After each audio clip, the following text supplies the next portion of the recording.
Hi everybody, and welcome to this video all about specifically the higher grades in 32.2 and how to achieve them. So I'm not going to talk about the assignment in general in this video, or the pass criteria, because they're available in another video. If you're not sure how to get to that one, then just drop me a line and I'll show you.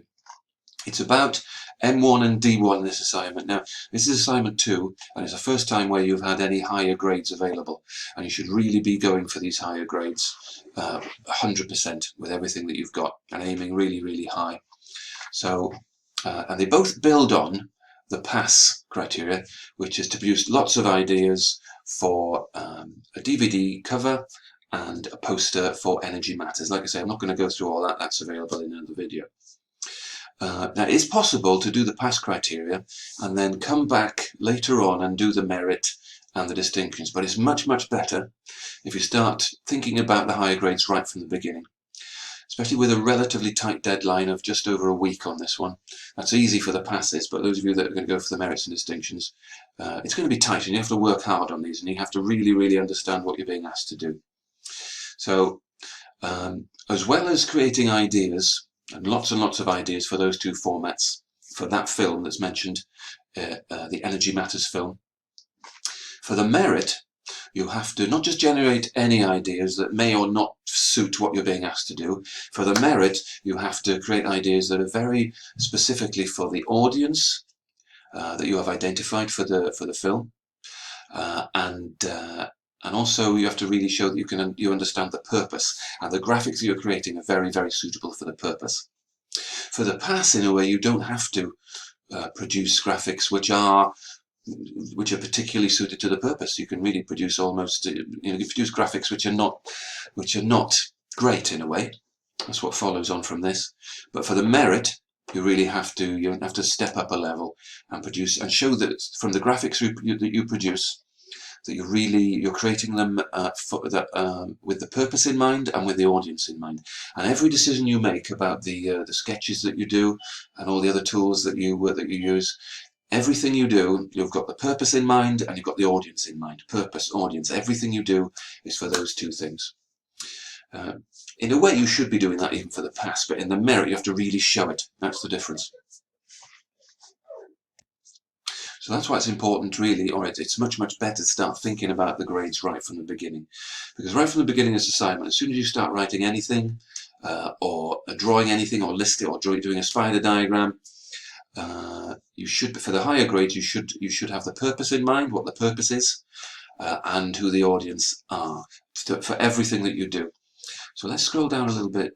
Like I say, the introduction to this assignment and how to achieve the pass is available in the other videos. I'm going to scroll down through all of this. Task 1 is to do the target audience profile. Task 2 is just to begin this process of creating lots of ideas for the DVD cover and for the film poster. And Task 3, though, is where the merits begin. Now, you shouldn't be settling for the pass in this, but if you have to for some reason, then it's just tasks 1 and 2 that you have to do, and that's more than possible within the time and for all the people in the group. That's all that's necessary for the pass. But you're going to be wanting to do task 3 for the merit as well. And that says this: to achieve merit criterion M1 that is available, you must annotate your graphics or write a thorough report describing why you think your ideas are fit for purpose and appropriate to the target audience that you identified in part 1. So right the way through everything you do in this assignment, you need to be either annotating your sketches and your lists and so on, and everything you do. Annotating means basically adding notes to them. Constantly mentioning the purpose.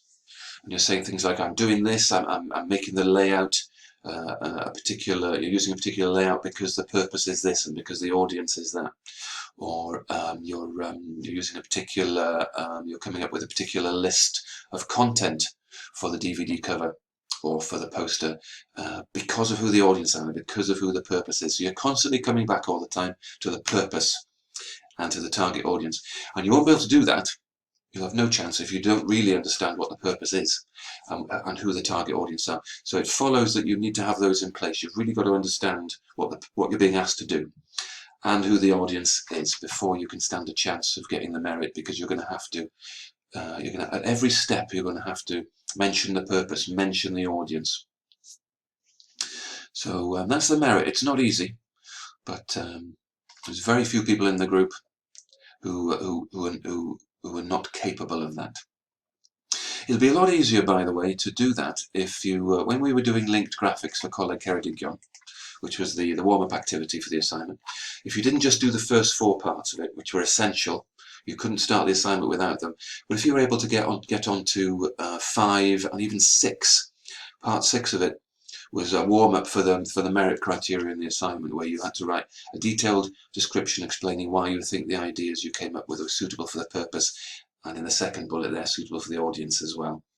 So if you're able to get onto part 6 of the warm-up activity for this assignment, then you're really ready to do it in the assignment as well. If you weren't able to get onto part 6, then it doesn't rule out merits entirely. It'll be worth going back and having a go at this, and then going back to the merits in the assignment. But again, you have to consider the time that's available, so you need to work hard for the merit in this assignment.